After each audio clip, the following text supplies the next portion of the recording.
Good morning, everybody. As you can see, we're in the beautiful, beautiful Keys together here with some beautiful people. Are you guys ready? So yeah. We're gonna go fishing. We're gonna catch some fish. We're gonna have a great time. We'll bring you guys along with it. Let's do it.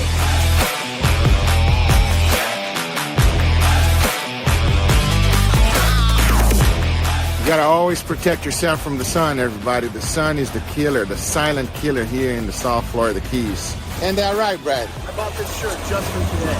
There you go. And then you gotta catch some bait, everybody. This is the bait we're using today. They're pilchers. Everything in the ocean will eat this. There you go. Yeah, you can literally see all the bait on the bottom, everybody. I don't know if the camera's picking it up. There you go. We got some bait. Yeah. Oh, no, don't lose them. What you got there, Leo?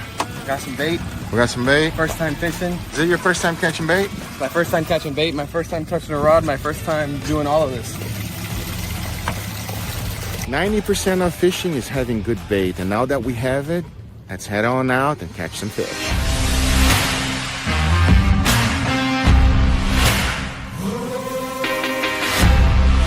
Got turtles in the house, everybody. I mean, we got everything going on. Couldn't ask for a more beautiful day. Tell you what, Guga. Oh! Baby, that's a big boy. Smoking rod, baby. Got that on video, baby. Fighting like a mule. Oh, she's big. Oh, she's a big one. Nice cuda, nice size. Look at that. Congratulations. Yeah. How does it feel? Look at the teeth on that thing. Look at this thing. And that is how you catch a fish, everybody. So exciting. Brad, you did an amazing job. Hell yeah. So fun. She played a good fight, but now we let her go. Thank you for the game, baby. How does it feel? So good. So good, right? I love that my first ocean caught fish was with you, Guga. That was so fun. I gotta say, you did an amazing job. You didn't rush. You felt the fish. You gotta feel the fish. Exactly. You can't just get the bite and reel, because then they open their mouth, they let go. Yeah, you're not just plucking them out of the ocean. You gotta finesse it a little bit. And just like that, we're hooked up again with Mr. Leo. You're looking pretty nice over there, sir. Tired. Already? This thing is f***ing heavy. Yes, sirree.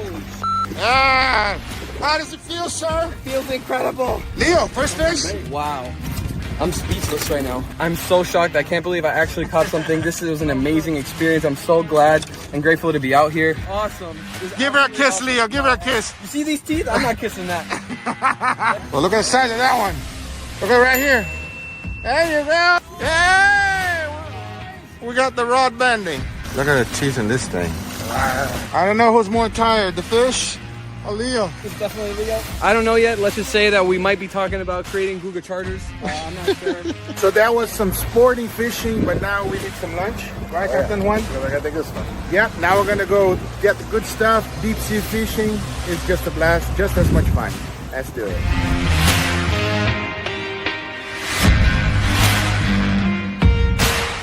So since we're gonna go deep fishing now, we have some special rods. These are electric rods, and you kind of need it because how deep are we going, Captain Juan? 400 feet, so we need to have some assistance with the electric. And since it goes so deep, everybody, you need to put a little light because it's all dark in there, and this light will shine so that we can catch the fish. And the bait of choice for going deep in there is gonna be squid. And once you hook up, you turn it on, and you catch big fish. Yes, sirree. Thank you very much for your service. So what happens is, since they come from the deep, everybody, they blow up because of the pressure. And that's literally the stomach of the fish. And that is what comes from the deep, everybody. A beautiful snowy grouper. Check it out. It's going to be today's lunch. Beautiful fish. Now we head home and we go eat. How's it feel, Brian? So good, Guga. Woo! So much fun. Too many barracudas. We got some deep sea fishing. Yeah. We all sorry, Brad. But I tell you what, I'm hungry. Oh yeah, it's time to eat. We're gonna go to a nice restaurant. They're gonna fillet the fish for us. Captain Juan is gonna fillet the fish for us. And then we're gonna jump in. They're gonna cook these beautiful fish and we're gonna have a nice lunch.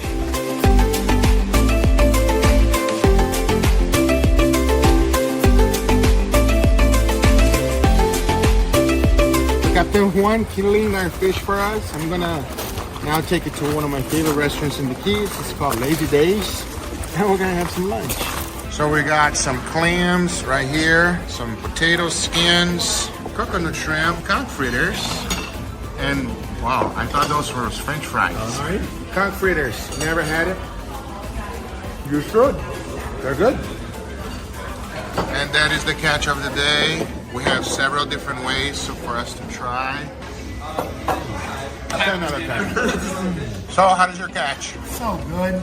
Fresh out of the ocean. I mean, what more could you ask for? And we didn't have to cook it. There you go, Brad. I didn't even want to talk and describe any of this. I'm so hungry after a long day of fishing. I just want to eat and relax. That concludes today's episode, everybody. I hope you enjoy it. Make sure you guys go check out Brad's channel. Did you have a good time? The best time, the best day. You know, we worked real hard this week, but Yeah. this was the perfect conclusion. We got so much food and so much fish that we're taking some back with us. And the icing on the cake. Thank you for coming. We had a great time.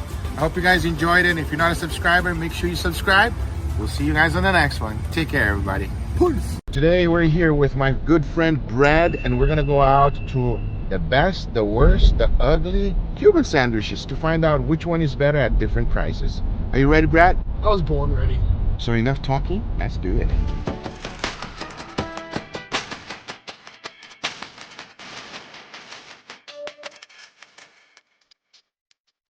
First stop, the Cuban guys. A little bit less expensive. Let's see if it's good. I'm hungry. Early in the morning, 9 a.m. Cuban sandwich for breakfast. Let's go. We have the classic Cuban sandwich. Some pork, a little bit of ham, Swiss cheese. Usually they use Swiss cheese. You gotta have the pickle, but most importantly, bread. It's all about bread. Cheers, everybody. Classic Cuban sandwich, man. Now I have it here in Miami. I think it's great. Yeah, I love a good fresh sandwich. It's just pickles and mustard, ham, pork. Can't go wrong. Good bread. That's what it's all about. You know, that sandwich is okay. It's like fast food. It's nothing like, oh my God, I'll go out of my way to eat that sandwich. Well, according to the history board in there, this is like a working class sandwich. And in that term, I think this probably nails it. Yeah. Like, there's nothing craft about it. Like, they didn't put in much effort. But, you know, if I was really hungover, that's all I had, I'd be all right. It's fast food. It's okay. But now I'm gonna take Brad to eat some croquetas. You come to Miami, you have to eat croquetas. Islas Canarias is the next stop. Let's go. Croqueta, everybody. Oh, Isn't it good? yeah. I wish I would order more now. Traditionally, you're supposed to do it like this. You get a little salty cracker, and you make a sandwich. You put this right in the middle, and then you go like that, and then you make a sandwich. And then you enjoy it. I don't like it because it's kind of dry, so I'll leave the salties behind, and I just eat this. All right, next up, we're gonna go to the most popular Cuban place there is in Miami. It's called Versailles. It's in every single movie that they make, so apparently it has to be good, right, Brad? We'll find out. You know, sometimes tourist traps can be just for show, not the true Miami, but, you know, that's what today's all about.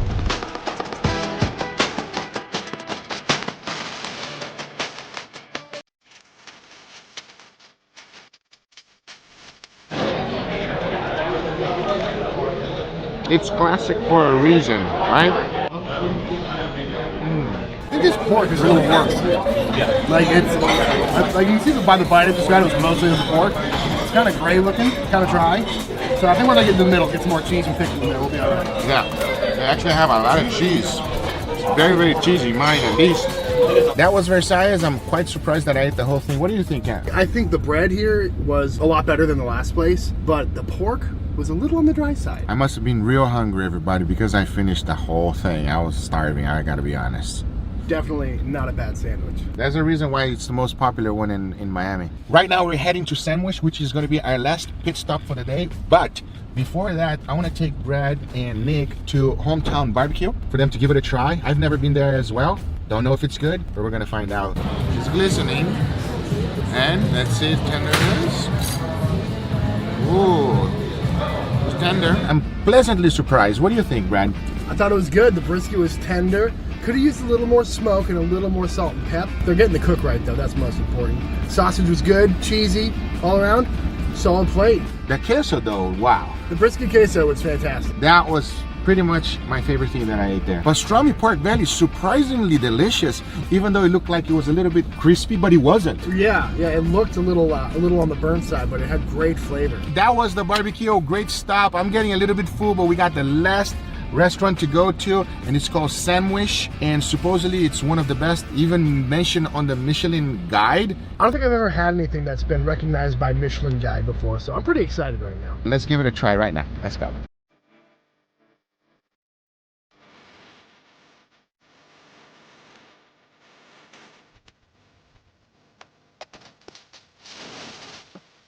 Cheers.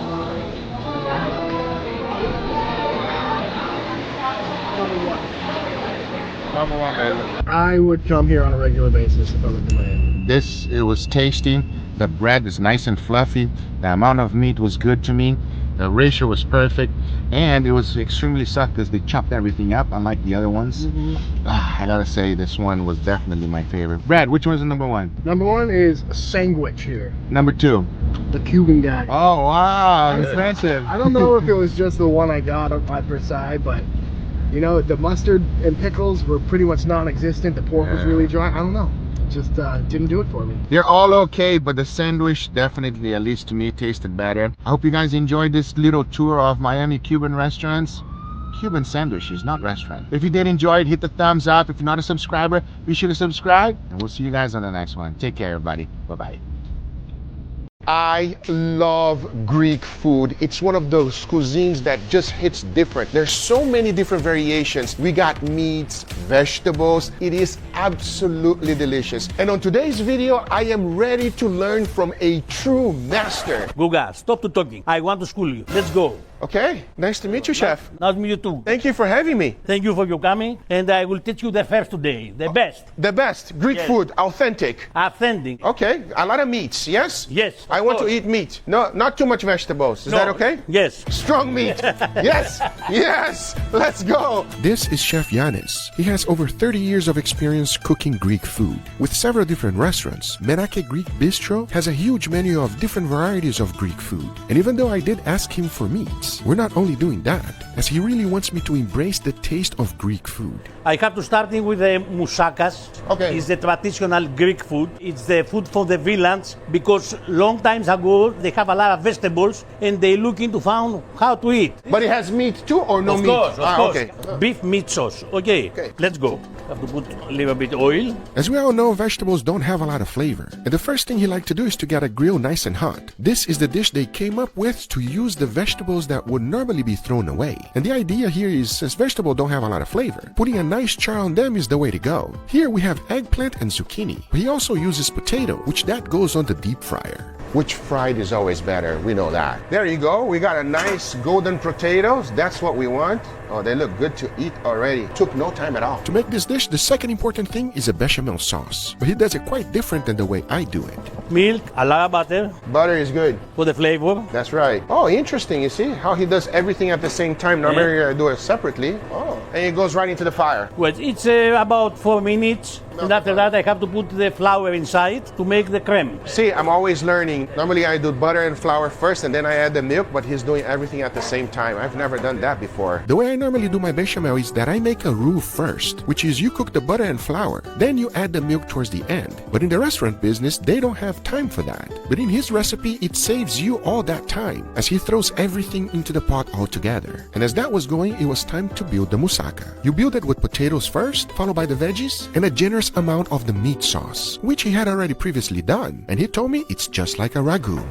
Ooh, that's gonna be amazing.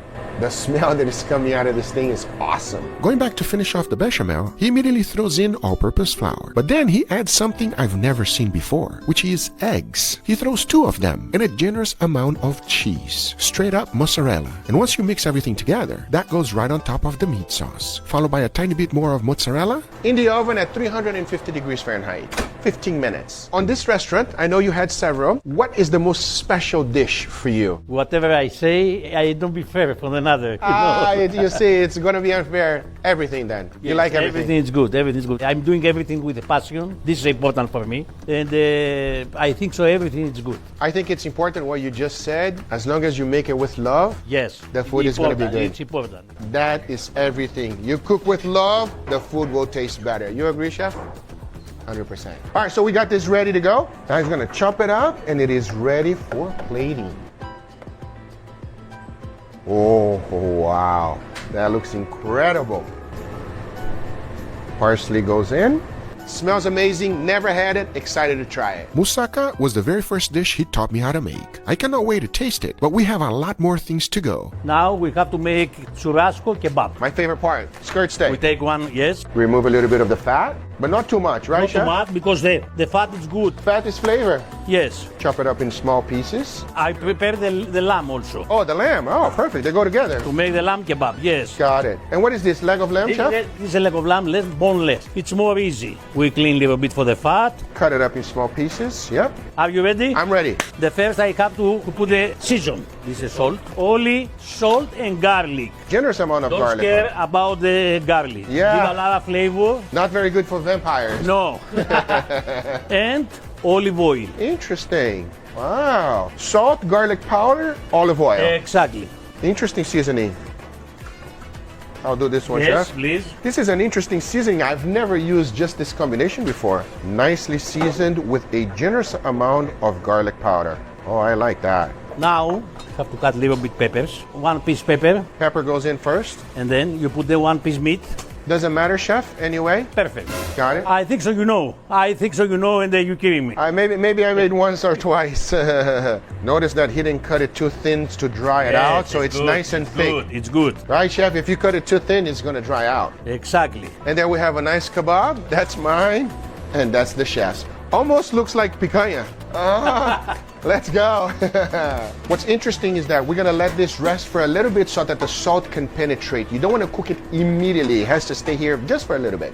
Now into the grill. So we put it here in the charcoal. Now notice that he said charcoal. This is not a charcoal grill, it's gas. But we all know charcoal is a lot better, so I had to ask. How about charcoal grill? I know in the restaurant it's kind of difficult because you got to keep going, but is it important to have charcoal grills? Yes, Yeah. yes. In Greek, all my life I cooked with the charcoal. It's very different, but it's really better. And here in the restaurant you don't use charcoal. No, because the license here is different. It's very different. That's the thing with most restaurants, the licenses is always a big problem. Exactly. It's a completely different license that you need to have in yeah, I order love to it to cook with the charcoal. In the meantime, this is getting a nice, beautiful char, as you can see here. That's what we want. We want to cook this. It's actually high heat, very high heat.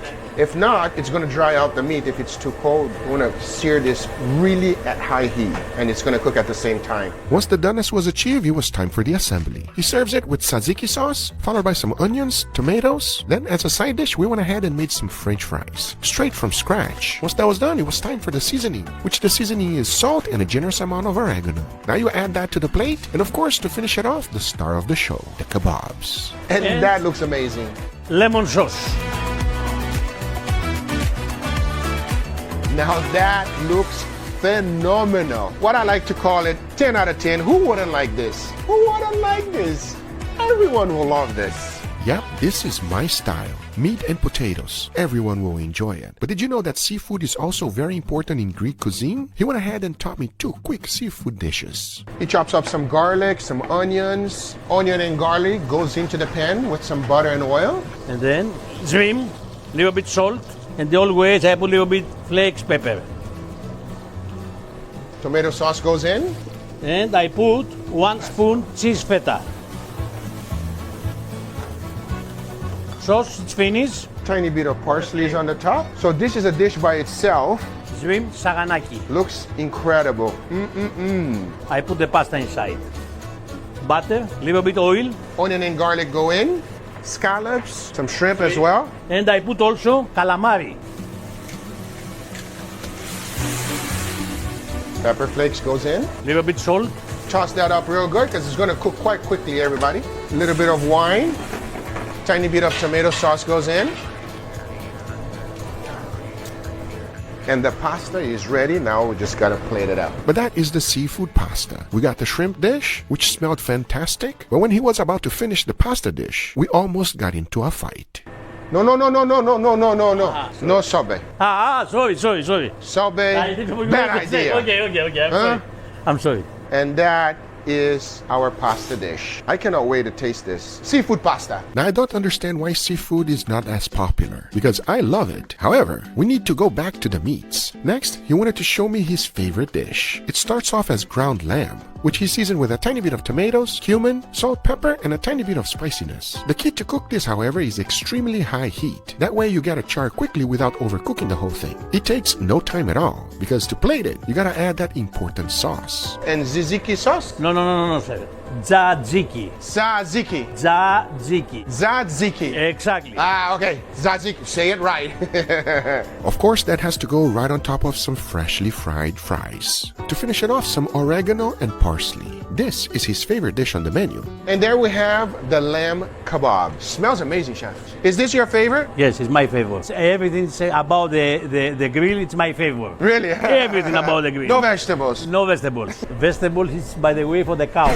You have to say. I absolutely love Chef Yanis. Now, even though this lamb kebab looked fantastic, I didn't understand why he was using oregano as a garnish instead of using inside of the lamb. So I had to ask. For example, in the grill, you have to use the oregano after the cook. Not before. Not before, never before. Why? Because it's, when it's burned, the oregano it's bitter. Oh, so you always sprinkle it on the end. On the end, yes. So whenever you make any marinade, if you put it together, it's not a good idea. No. I did not know that. I just This learned is a little something bit new. secret. Now, I'll be honest with you, he was not done, as he went ahead and prepared one of the biggest dishes ever. But the concept is pretty much the same, grilling everything in high heat and finishing it off with a generous amount of fries. He also did a very popular appetizer, which is fried cheese. Throughout this day, I learned like there was no tomorrow. But we all know there's one important thing to do, that is to taste the food. Because even though everything looks fantastic, in the end of the day, nothing is more important than the taste. And here we have the feast, huh? What do you guys think, huh? Damn, Guga, looks like you really got schooled on I did. some Greek food, man. I did. And we got a lot of things to try. I want your honest opinion. Where do we start? So right here we have churrasco. So on the top there is a lemon sauce. Give me your honest opinion on this one right here. Cheers, everybody. Cheers. Oh, wow. Wow, the sauce is really good. You feel the lemony of the sauce? Oh, I do taste it. What is inside of that? So we want to know, chef. The yellow sauce, this is also my recipes. Is the use all the times the natural lemon. Okay. I don't put the red juice. Okay. And I put a little bit of mustard, olive oil, salt, pepper. And that's it. And what kind of mustard did you use? Dijon mustard, yellow mustard? Yellow mustard. Yellow mustard. That sauce is magical. I love the citrusy vibrantness that you get from that sauce. It really, really pairs nicely with the savory beefiness of the churrasco. And the steak is cooked perfectly. It's moist. I mean, damn, this is very good. Now, I want to try this one here. So this is actually the leg of lamb, cooked to nice medium rare as well. Well, let's give it a try. Cheers. Cheers. Wow. I don't understand why lamb is not popular. Bro, this is so good. Seasoned to perfection. I'll be honest. When he put the seasoning there, I thought that was too much garlic powder. It is not. There's a nice richness and like juice that comes out of this lamb too. It's super soft, super tender. It is amazing, everybody. Lamb is fantastic. You like? There's nothing not to like about that one. We tried both meats, which are fantastic. This is a traditional Greek dish. I never had it. It looks like a shepherd's pie to me. It does. Yeah. Cheers. Cheers. Cheers. Oh, wow. That is not a shepherd's pie. No, This not at is all. better. Yo, the vegetable is so flavorful. Wow, I like it. Was that mashed potato? What is that? It's so creamy that it seems like mashed potato. It's bechamel. It's very flavorful. Like, it has a good little, like, cheesy flavor almost. Okay, let's try some seafood. Greek has a lot of seafood. I don't know. And I know Andrew is gonna love. So come over here, Leo. Maybe it's better we go some more meat. We got some more meat. Okay. We're gonna go right here and you go with a skewer. Pick one. Oh, that's pork. And lamb. This guy got it. 2 for 1. Well, let's give it a go. Cheers. Cheers. That is phenomenal. Wow. What jumps out at me right away is the feta cheese. I love the combination of flavors in here with the vegetables, the tomato, the cheese, and the shrimp. It doesn't sit heavy at all. It doesn't feel too overpowering. It's just very enjoyable to eat. This is awesome. But how about your meat? Mine is really good. It's got a really good little seasoning going on with this little lemon sauce, but what I like the most is that it doesn't overpower the pork flavor. The pork is still shining on this one. This one's good. I like it. I want to try the seafood pasta. Me and you, we love seafood pasta. And you can try the other one, Andrew, because you're a meat man. I gotta try the lamb. Should I cut my pasta or? No, Greek people don't like that either. You cut the pasta, they kill you. You die. Yeah. Okay. Don't cut the pasta. Greek people are scary. Believe me, he's right there looking at you. Oh my God. Chef is not looking nice at me right now. Yeah? You afraid? I do not like that look. That's a scary man right there.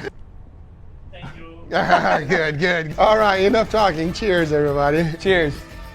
I love how buttery the actual noodles are. It's very like minimalistic, right? You don't need to have too many fancy ingredients. Like this pasta doesn't have a sauce like Italians, right? But the flavor shines so brightly where you can really appreciate the food. The seafood comes out nicely. Everything is just so perfect together. Now this potato here is part boiled and then pan fried. Let's give it a go to this potato. Cheers. Cheers. This is a ridiculously soft potato. I've never had a potato melt in my mouth before, and it's so good. And the flavor that comes out of it, you're right, it has a nice citrus, bright flavor, but it's also not too overpowering too. You still get that potato. This is good and very unique, I will say. Now here's the deal. We got chef's favorite here. So this is like a lamb kebab. Grab a little piece of pita, a little bit of tzatziki together. Let's give it a go. Cheers, everybody. Cheers.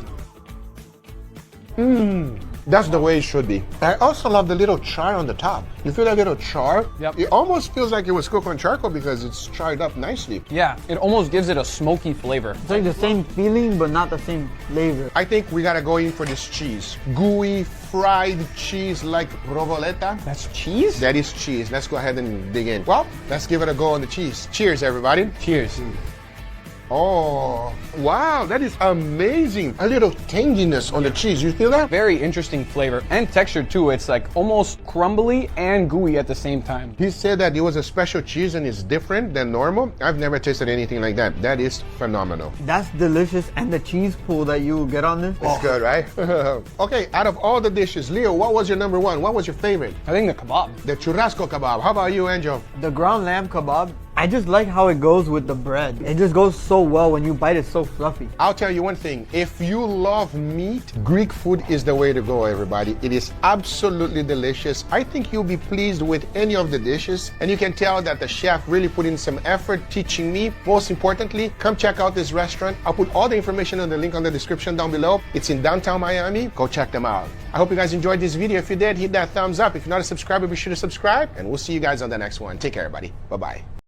Thanks, Drio Chef Maker, for sponsoring this video. On today's video, we're going to be putting soda marinade to the test. Several different countries use this method. Now the question is it a good thing or a bad thing? I never done it, especially with the meats that we're going to be cooking today. But I cannot wait to find out, because I'll tell you one thing. My crew is hungry. These boys like to eat good food. They're going to let you know if it's worth it or not. Enough talking, and let's begin. To start off, we're going to begin with the wings. Whenever you buy wings, this is how they come. To cut them is pretty simple. I first cut out the tip, and in the middle here, there's a joint. Just run your knife through it, and one cut, it's done. It's that easy. Now the big debate, which one is better, drums or flats? We all know that drums is better, but for this recipe, we're going to use the flats. What did he say? So I'll cut some slits, only 3, and into the bowl they go, followed by soy sauce, Chalcine wine, sesame oil, ginger, scallions, MSG, and togarashi. Don't forget the special ingredient, Coca-Cola. Mix everything together, close it up, and let it marinate for 2 hours, or better yet, overnight. Marinating time is done, and now it's time to cook it. And for that, we're going to be using the Drio Chef Maker Combi Air Fryer. Now this machine is a beast. It has a nice large container so you can put your food in. Everything is completely non-stick, so it's easy to clean. When I put it back, there's also a light in there, everybody. When in the world do you get a light inside of an air fryer? The water goes in this reservoir right here. Now there are several different modes to use. We got chef mode, classic cook, pro cook, and of course settings. But the cool thing is that when you go into, for example, chef mode, you go inside, you can choose beef. When you go inside of beef, it gets even deeper. We got beef brisket, burger patties, filet mignon, and several other things. But enough talking about it, let's get to cooking. First thing I'm gonna do is lay down some limes. There you go, I got a nice bed of limes. The wings go right on top. Into the Chef Maker it goes. For this cook, I'm gonna choose chef mode. We'll go down to poultry, chicken wings. Water is required. We already got the water in. Now it's gonna do its thing. 20 minutes later. The wings are done. Oh, wow. That looks gorgeous. Okay, let's plate this out. First the limes, and now the wings. Gotta say, everybody, they look pretty nice. Now we're calling the guys. Gentlemen, now you guys grab a wings. Please, dig in. Don't wait. There's no cheers on Guga channel. cheers? Oh, No. Just go right in, everybody. Just dig in. Let me know how it tastes. That's a really juicy chicken. Pretty crunchy, and it has a nice citrusy flavor to it. It's kind of savory. I really like this. It has a surprisingly good crust. I'm a big fan of this wing. Completely gone. I marinated them with Coke, by the way. Does it taste like Coca-Cola? No, not really. Okay, hold on. Because now Let's make some ribs. And here's how I'm gonna prepare them. This is the skirt. I'm gonna cut this out. Now I'll square it off. And since this is very large, we're gonna do a comparison this time. First, I'll slice it in the middle. This one will be the control. This one, we're gonna be doing something different. Now I'm gonna cut it in individual pieces. To season it, I'm gonna keep it real simple. A good amount of salt followed by black pepper and garlic powder. Because now that that is done, it's time for the Dr. Pepper. Now remember, we still have the control. The question is Dr. Pepper gonna make the ribs better? Well, we're gonna find out real shortly. Because now we're gonna let it marinate for 2 hours. Let's make a quick barbecue sauce. First, choose whatever barbecue sauce you like. I'm gonna go with Baby Ray's, followed by Dr. Pepper. Mix, mix, mix. And my baby Dr. Ray barbecue sauce is done. No need to marinate the control. It's just gonna go right in. I'm gonna choose Classic Cook Air Fryer. We're gonna go 350, and I'm gonna go up to 26 minutes. I'm doing the same exact thing for the Dr. Ribs. Let's add some extra Dr. Pepper juice. In he goes in the same mode. Our control ribs are ready. Wow! Let's plate them up. One of my favorite things to eat is deep fried ribs, everybody, and this just looks about right. The Dr. Ribs are also ready. Whoa! Got a little bit more char on this one. Let's go ahead and plate it up. Now we sauce it with Dr. Pepper barbecue sauce. We got the ribs ready now. We got a little bit of experiment for you guys. This one is the control, and this one was done with Dr. Pepper. Oh, okay. Please. Yeah, let's try it out. Grab it so you know what the control one tastes like. Oh, you like that one better, Sebastian? It is really good. Oh, there we go. Yeah? That's what I'm talking about. It's crispy and the flavor's amazing. It's not fall off the bone. You see how it's not fall off the bone? Yeah, because it wasn't cooked for a long time. It's just basically fried, everybody. Okay, stop. You got, oh my God, this guy's almost done already. Leo, what's up? I got all over my face. Okay, try this one. Oh yeah, that's really good. Way better? Reminds me of Flanagan's. Very nice flavor, very strong. Which one you like better, Fefe? Definitely this one. Really? Everybody, that one's better? I'm a Dr. Pepper man, so. Dr. Pepper is better. Wow, surprising results. Hold up 1 second, because I also wanted to make some pork belly.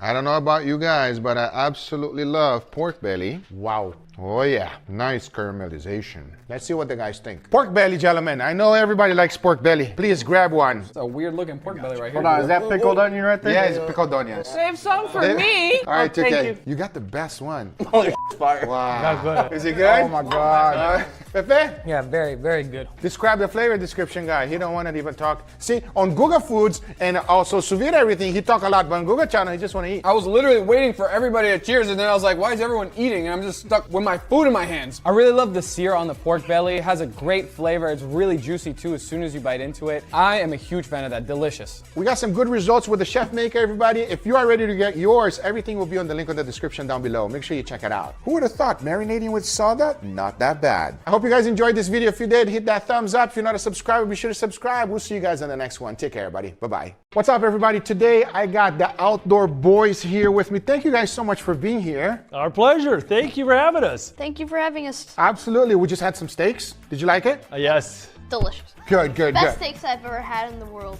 Oh, you're too kind. Give me 5. I like you more now. Sorry, not sorry, Dad. So here today, we're gonna do a little bit of reaction of what it's like to be in the insane conditions that you are in, and sometimes you're in, and I love to know some inputs that people might not know. Sure. All right, let's be fun. Let's do it. Enough talking, let's begin.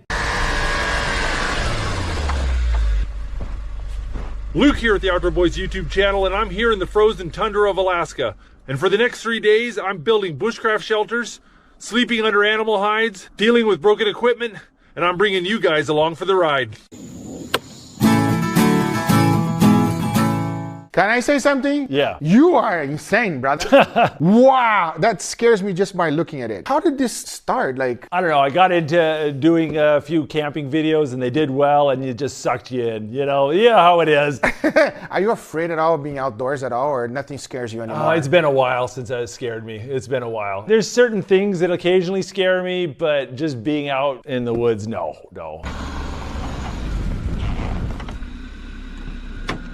Welcome to the taiga forests of Alaska. Think it's time to do some camping. So this right here is all frozen swamp. See these little skinny weird spruce trees? These only grow in swamp. something we call muskeg or, a tundra. It's just like 10, 15 feet of decayed moss, right? And so if you were here in the summertime, you'd be wet up to your knees and stuff. And so it's all frozen. Kind of like Florida. Yeah, it'd be like going off in the Everglades, minus the as many snakes and stuff like that. But more mosquitoes. A lot more and very cold. Yeah, but in the wintertime it freezes over and then you can just drive over it. How cold was that right now? I think that was only like 16 degrees Fahrenheit. So that's like negative 10 Celsius or something like that. I love how you say it was just 16. The coldest I've ever been was 32. Me and my 4-year-old went camping in negative 60 degrees. No. Anything under 50 degrees here in Florida is pretty cold. While these swamps are very difficult to cross in the summertime, once they freeze over, we can explore them. But first things first, I need to find a place to camp. And I actually like this spot quite a bit. Most of these spruce trees you see are dead. An invasive beetle called a spruce bark beetle came in here and wiped these things out. That means lots of building material, lots of firewood. I love how you explain everything. It's awesome. The air temperature is about 13 degrees Fahrenheit, and this ground is still not frozen. In the wintertime, the ground temperature is usually a lot warmer than the air temperature, and the snow acts as a blanket that traps that heat in the ground. If you can strip away the ice and snow and build your shelter on thawed ground, it's going to be a whole lot warmer. And there's a bit of mud right there. This ground might be a little bit more swampy than I first thought. How far out are you from civilization right there if you needed help? Oh, it's not that bad. I think there was a guy who lives in the woods that's like, he would probably be about a 15, 20-minute walk, but I could have called him and he could have come out and got me. And that's a big thing with a lot of these is you gotta, some of them are really out there and it's nervous, and others it's not a big deal. And that's one of the big danger factors is how far away. And this one wasn't bad.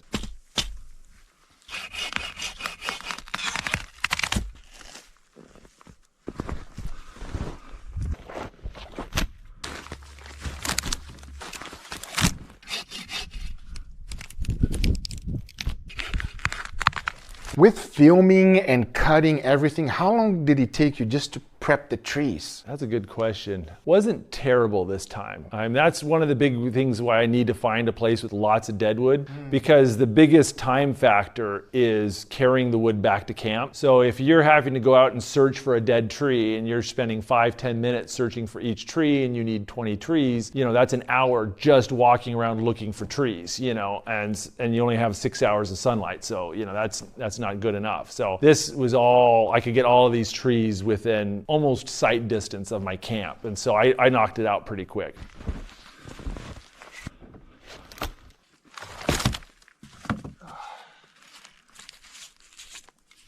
I bought this hatchet in Hiroshima, Japan last spring. I used it to take the limbs off these trees. I get so many people asking me for a link to where you can buy that hatchet. I'm like, you can't. I got it from like an old dude in Japan in like an antique shop in the basement of his house. This isn't not Amazon? It's not Amazon. There's no Amazon. I got it from some old guy, he like made the cardboard sheath that I'm using. And so it looks pretty badass. Oh, it is so awesome. It is the best thing for taking limbs. Like for using it for that, it is the best tool.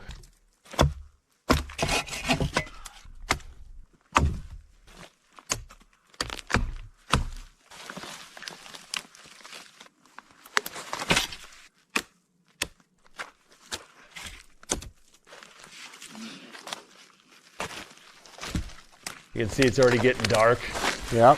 It's like, I think probably 3 p.m. now. Is that desperation mode? Oh, I got to get this up before sundown? Or it's not bad. If I can get all my stuff gathered into the area by the time the sun sets, it's not terrible because I always bring a lot of lights for filming and stuff. And so that's not bad. But if you're having to go and set up lights and cameras while you're going out and cutting down trees, it's such a pain in the butt. So usually I try to get everything around the shelter before the sun sets. And and then I can get to bed.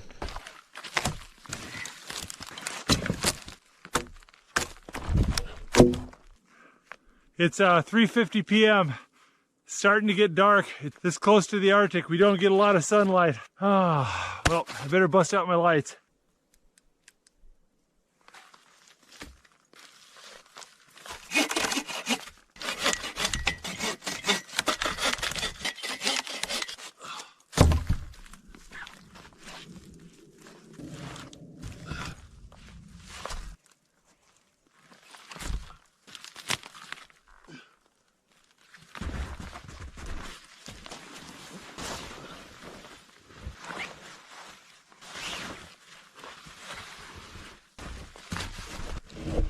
that's a tarp that's meant for like a hammock camping thing. I don't think I've ever once used that tarp for what it was designed for. Where does this knowledge all come from? Just giving it a go. I mean, really? Yeah. Just do it. No training whatsoever. Ever like military training or anything? It's just it's the nature of YouTubing, right? You just do it. You just do it. You just do it. Wow, look, that's crazy.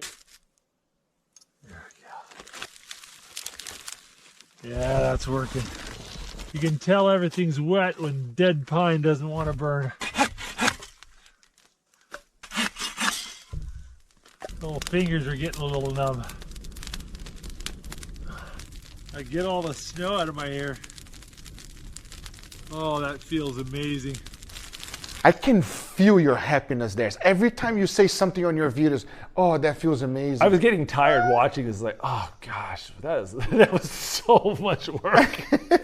I'm like, when you get to this point, it must be so satisfying, no? It's nice when you get that fire. It makes a difference. It really does make a difference, especially when you're wet by then and stuff. It's nice. We can feel it. We can feel it through the video. See, that's one of my favorite moments because it's so real and relatable. You're just chilling and you're like, oh. Yeah. All right, back to doing stuff. Gotta go finish this. I've got a shelter, I've got fire. I think it's time to start working on dinner. This is my favorite part. I'm so impressed. I'm so impressed. I haven't seen this one, but wow. Watch this, everybody. All right, I got a sweet potato and a little bit of tin foil here. We're gonna wrap that up. Does he make that a lot? All the time. He loves the tinfoil tactic. Do you like it? Does it taste good? Yeah, it does. It's a nice way of cooking. You can just shove it in the coals. It doesn't melt the tinfoil, and then it doesn't, trash the meal itself, so it doesn't taste like campfire or coals. Doesn't taste like dirt. Got a nice pile of coals here. Bury that sweet potato in the coals for about 45 minutes. Oh! Another classic dad. Another classic. Why, he likes steaks a lot? He does. If you don't like a steak, something's wrong. Can everybody give a hand, please? We have people in the back, everybody. Yes, I agree. Thank you, I agree. I think I actually remember sitting here like exhausted cooking steaks and thinking, Guga just gets to do this part indoors, and one of us is being a lot smarter with YouTube than the other one. It's a lot easier the way I do it, I'll tell you that. I'm doing this the hard way. Hold your hand over the fire and count 1, 2, 3. And when you can get to 3 without it hurting, that's about 375 degrees Fahrenheit. So right about here. I love that knowledge because in Brazil we teach the same exact way. So if you can hold your hand on the fire within only 1 second and immediately take it out, that's perfectly for searing. And there, 3 seconds, 375 degrees. That's the way to do it right, everybody.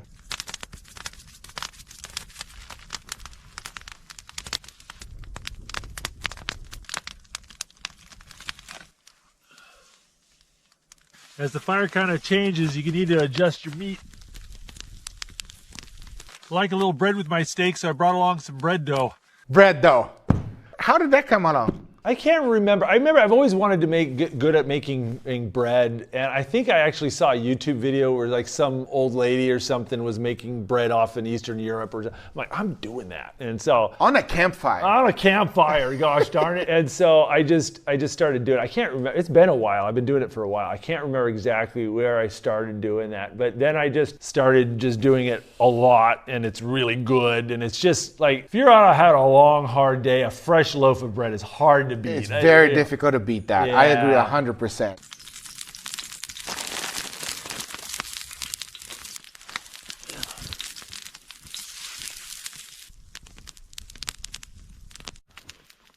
I got a question. Does the smoke bothers you at all because you're doing it so often and for such a long time? I think I'm a little bit less sensitive to smoke than most people, obviously, because I'm around it all the time. But how you build your fire in your shelter affects how the fire draws the smoke and stuff. So when you get down and you're on the bottom of the snow like that, you've got a windbreak all around the fire. So the smoke tends to go straight up a lot better unless you really got a ripping wind. There's a lot to it. Like one of the big things is if you get a lot of smoke, build your fire bigger. Hot fires. Hot fire, no smoke. No smoke, and then yeah, it's so much better. And then there's like, you'll see me build a heat reflector, which is like a wall behind your fire to push the heat back. That's really good because the wind that's going to blow the smoke into your face is behind your fire. The wind will blow left and right, but not in your face as much.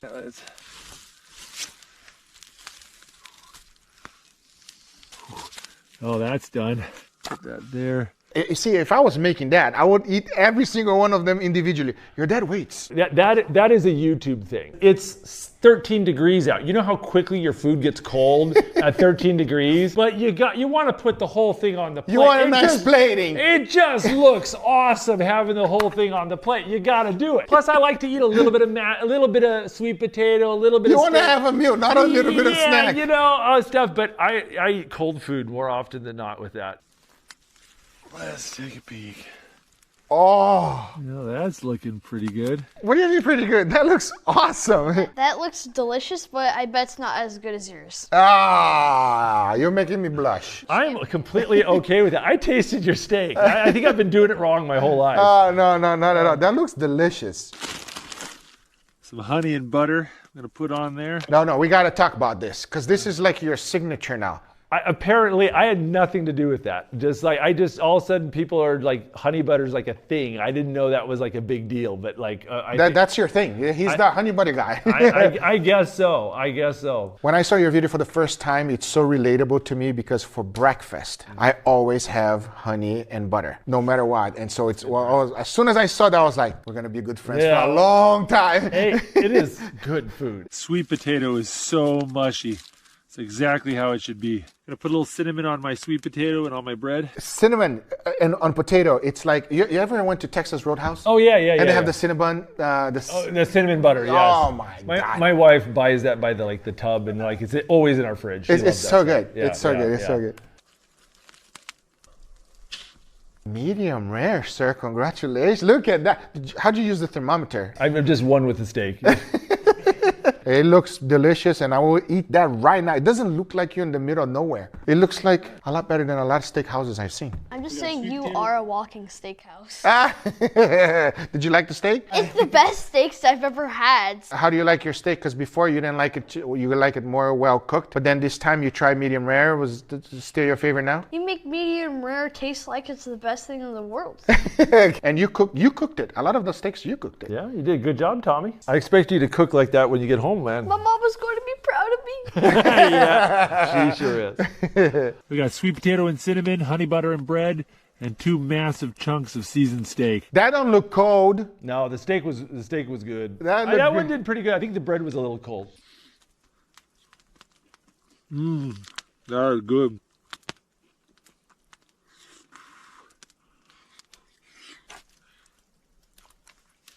Oh, that was good. Still got quite a bit of this steak left. You just go sit it in the snowbank and it'll be good tomorrow. Is that the natural freezer? Yeah. Oh, yeah.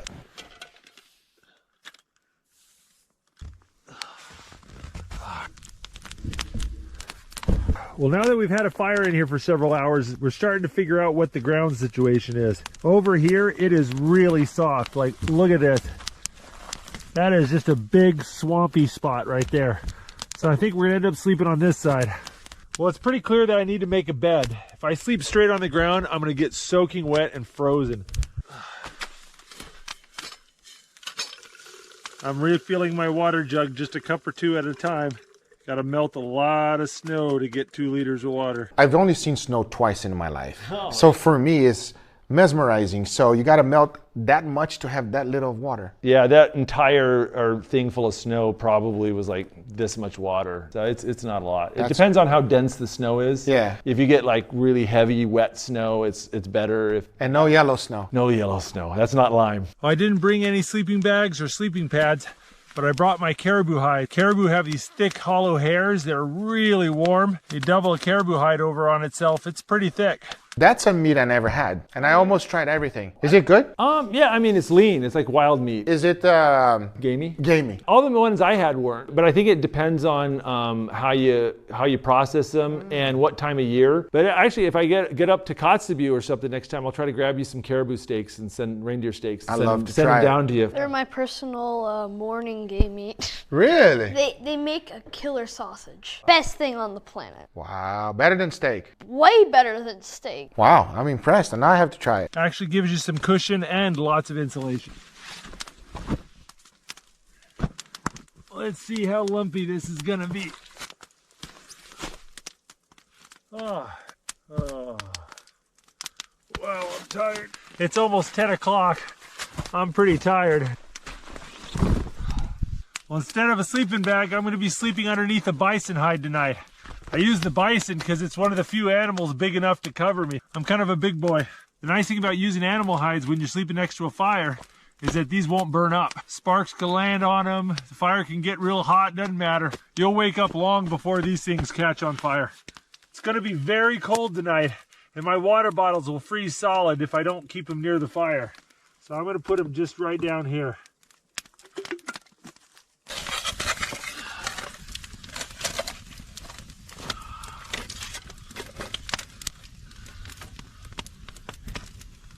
See, when I saw you doing that for the very first time, it didn't even cross my mind that that was a possibility to keep you nice and warm. So the things that I've learned already just by watching your videos is insane. What you guys do is see how many times you burn things up. Like winter camping and burning your stuff up, it goes hand in glove. Like those bottles, like how many of them I've melted. You even caught a cabin on fire. Yeah, caught a cabin on fire. But yeah, you know, you sleep next to playing around fire like that in cabin, like stuff gets caught on fire. So it's learning that dance of how to get close but not too close takes a lot of time.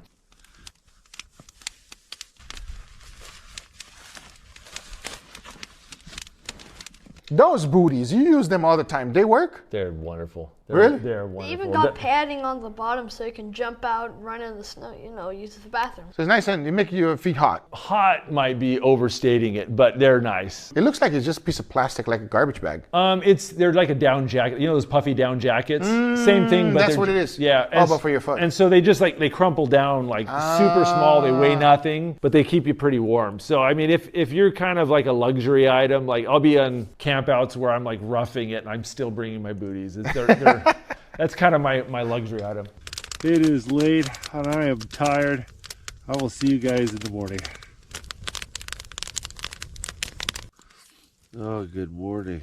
Stayed pretty warm, but the bed is so hard. Oh. That yes was deep. Yes, like you get up like, oh, I'm paralyzed. Oh, no, I can feel my legs. Wow. Oh, that feels good. Get my toes warmed up.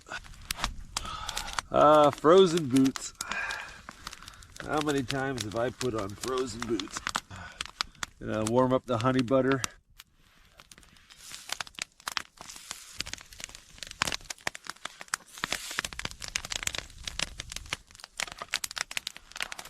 Oh, that's beautiful.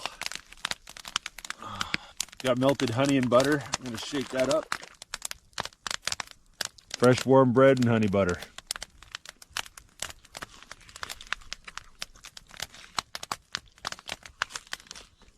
It is definitely colder today. If I'm gonna stay warm, I'm gonna need to make this shelter a whole lot better.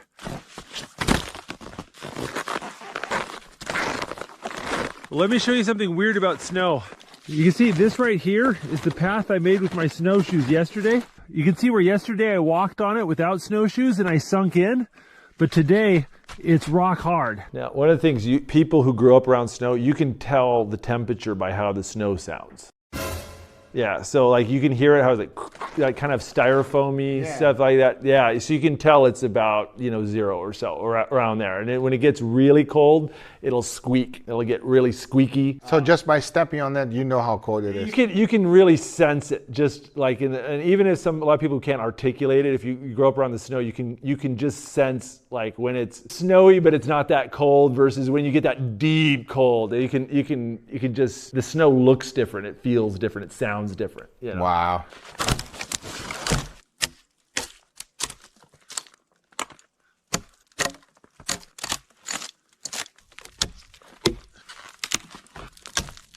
I want to push this snow berm back a little bit and make a little bit more room. So I've been throwing my tree limbs and logs in here. It takes a long time for the fire to melt the snow, but it's a lot better than shoveling. Now, Tom, I get people asking me all the time why you don't come out with me on these campouts as much anymore. Why is that? School. School And bad grades. Yeah, no going on campouts and ditching school with me if you don't have your grades up.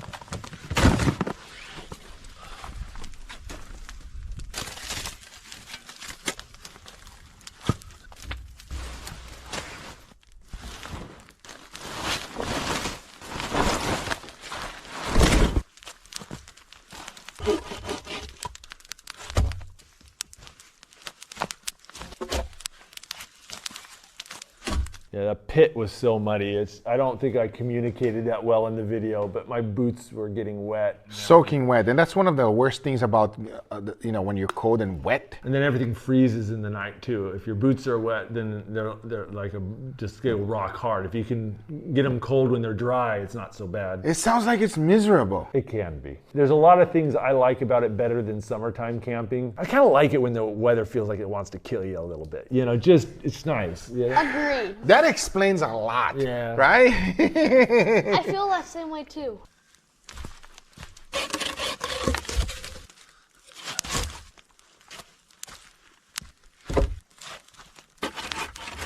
You're like making a 5-star hotel here. No, it's all about those Yelp reviews. You gotta. If I could turn this into an Airbnb, I won't have to do the YouTube thing anymore. So there you go.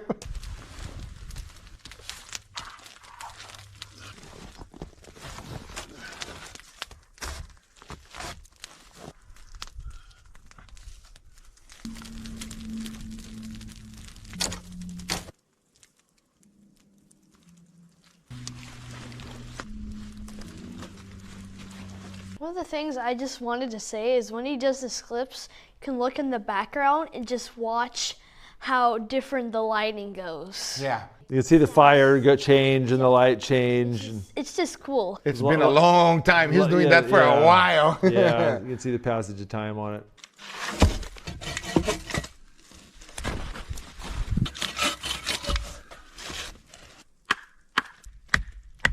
I cut this whole wall wrong, and I had to redo the whole thing. Yeah, and I didn't make it in editing, but I can literally feel your pain.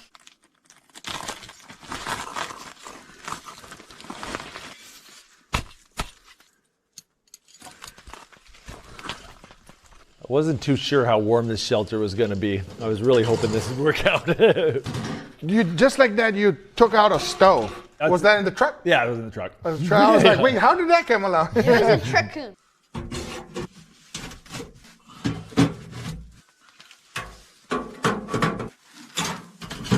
There we go, got my stove installed.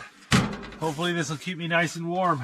Well, I got my shelter set up just in the nick of time. It's already starting to get dark. Luckily, I already have a lot of firewood laying around. I'm not going to need as much as I did last night.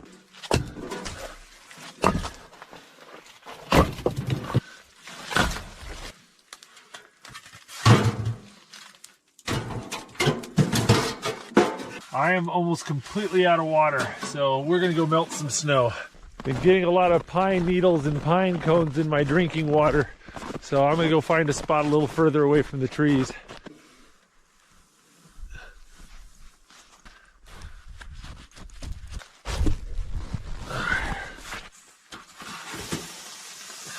There we go. Got my leftovers.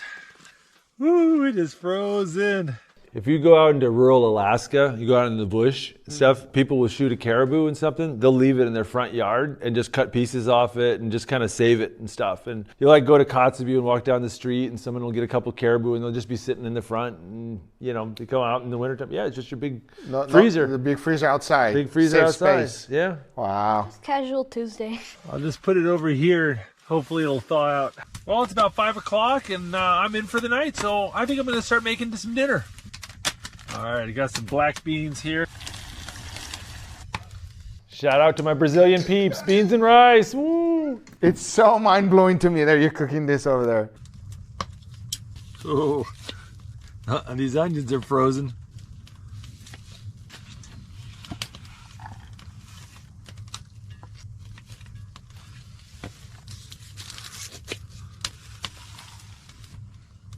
saw you cut the onion, you can just look at that and just see the ice chunks in it. Yeah. It was 100% frozen. Yeah, they look wilty too. If you look at the green ends, like if you let your vegetable drawer freeze and stuff, yeah, they were a little wilty. We got a little smoke going on.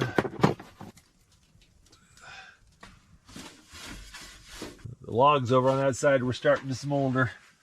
You can tell the logs are getting hot. There's pine sap bubbling out of them. That's a big deal. That happens a lot. Like, yeah, because what happens is when you first put the woods there, they're cold, they're wet, whatever, and they'll be fine. But sometimes over a case of a day or two, they'll dry out, and then stuff that wouldn't have caught fire will. So you can be in a shelter like that for a day or two, no problem. Then all of a sudden, poof, all that sap that was bubbling out, that's flammable. You're building these shelters and you're in a sleeping bag or something and everything catches on fire and you can't quite get out quickly and the sleeping bag plastic can melt on you. And, oh, God. Yeah, it can get nasty. So that's one thing that you got to watch out for.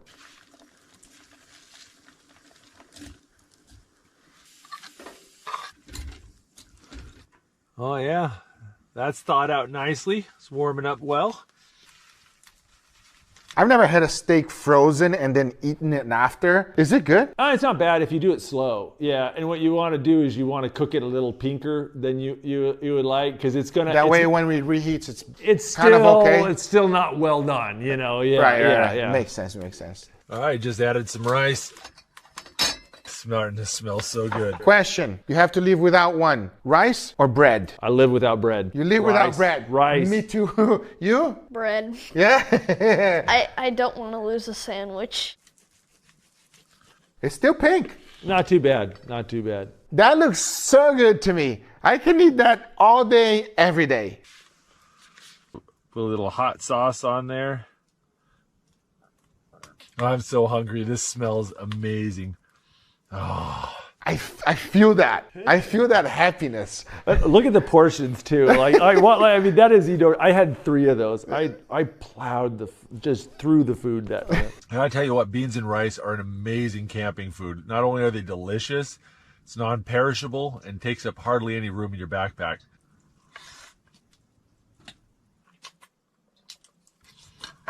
Oh, that's so good. Want to check something here. 2 degrees Fahrenheit. Let's compare that to what's inside the shelter. Put it right there and give it a few minutes to warm up. All right, it's been a few minutes and you can see it's just a little over 50 degrees Fahrenheit here at the bed. I mean, it's not exactly warm, but that's a lot better than outside. But watch this. I'm going to put the thermometer on the ground. There on the floor, it's about 22 degrees. When you're sleeping in a heated shelter, the higher you can make your bed, the better. You want your bed to be at least as tall as your heat source, ideally a little bit taller.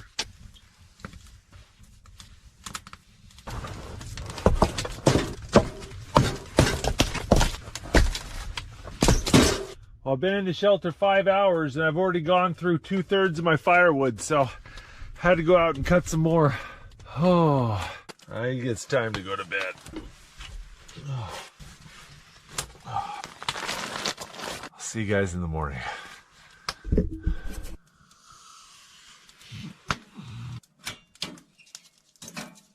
Nah, this is a good shelter. This was warm. This is pretty warm. What do you mean? That's like a Airbnb. Yeah, that's nice. You gotta charge good money for that one. That's good money. Tell you what, I slept a lot better last night. It was a lot warmer and more comfortable. But I did have to wake up a bunch to stoke the fire. I woke up about 2 a.m. the first time, and then at 3, 4:30, and then 6. How does that work? You have an alarm clock, or is it just start getting cold? Start getting cold. And I've gotten really used to it. I wake up easily and stuff. It's like raising kids, you know. By the time it's your 3rd kid at midnight feeding, you're like, I know how to do it. Yeah, you just. I see. So for breakfast, I've got an omelet. I made this at home. It's got sausage and vegetables, cheese, eggs. Went and threw it in a vacuum sealed bag and then froze it. Now all I got to do is just warm it up. That's the sous vide.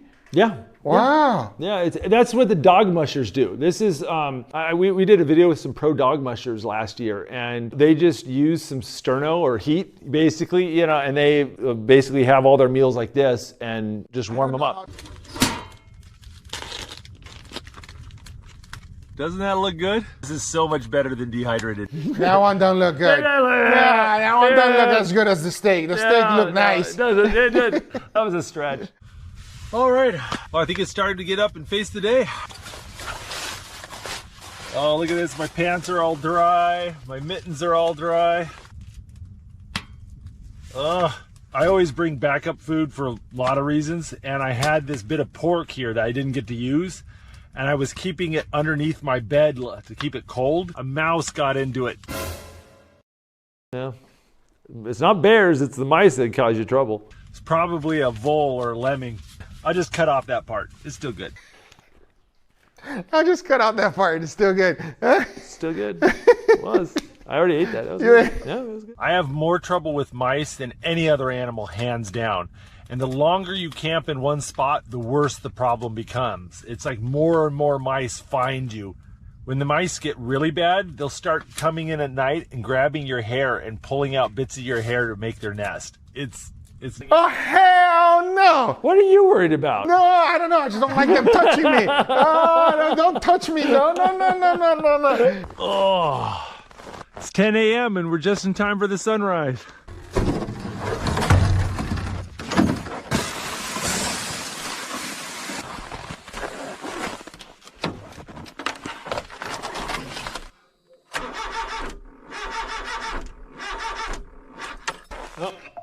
I will die. I'm dead right there. Uh-oh. That's not good. Car doesn't want to start, and it sounds like it's the battery. It's 0 degrees Fahrenheit right now, so I wouldn't be surprised if the battery's so cold that it just doesn't want to start.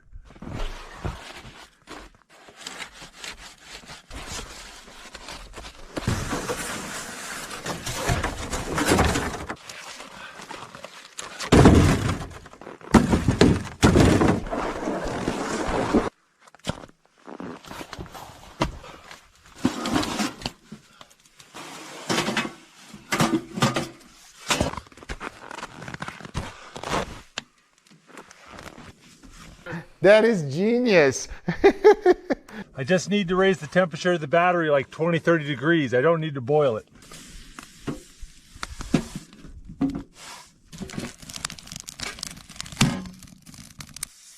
All right, that's feeling warm.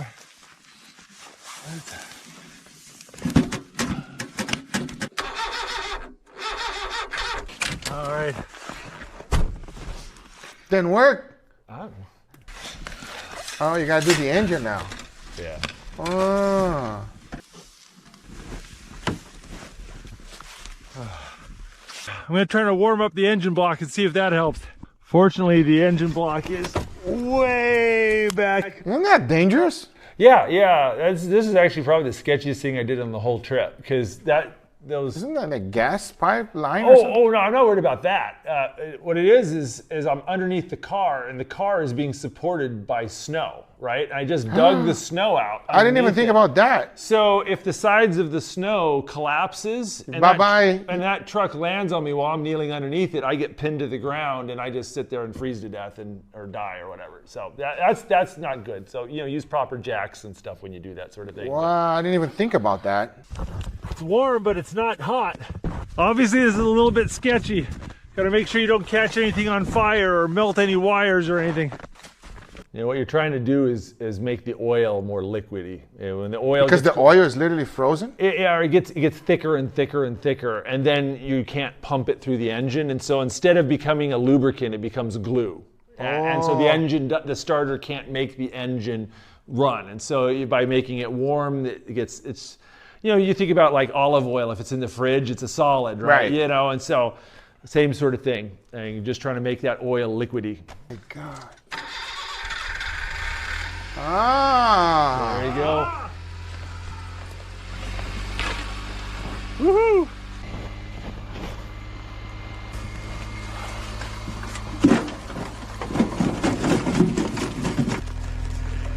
This is living in Alaska in a nutshell. Stuff goes wrong, things break, and you just gotta deal with it. It's not like I could call a tow truck. Engine's warmed up. Let's see if we can get out of here.